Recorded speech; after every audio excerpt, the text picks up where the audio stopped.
Yemmuun taa'ee yaadu yaadni koo waa lama akka yaada namaaf du'een waa lama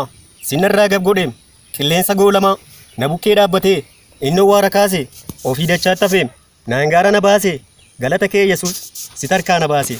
Yesuus itti amanee booddee hin deebi'u inni na yaaddessu beerree har'a hin jiru maal ta'e diinni koo maalinatti abjoota ani iddoo kaleessaa hin jiruuf lammata galaana dura koo anoo ce'een ba'eem nama akkasiin turre har'a naman ta'e leeyya'uu na feera faarfachaa na deema abbaa jabaan qaba Yesuus na eega gaaraaf irraan gadee sinna wajjin ta'e yemmuttiin si faarsu diinni koo irraa ta'e dukkana kan ture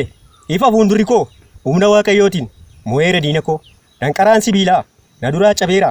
araarri waaqayyoo na duukaa ta'eera bu'aa bayii baay'ee keessa na dabarseem agalateeffamu diina koo jajaamse oolmaan hinaaf oole lakkaa'ameen dhumu maqaan isaa ulfaatu sicha ni jallaafu inni na yaaddessu hin jiruum dura koo darbee naaf dhaabbate Yesuus fuuldura koo namni gooftaa qabu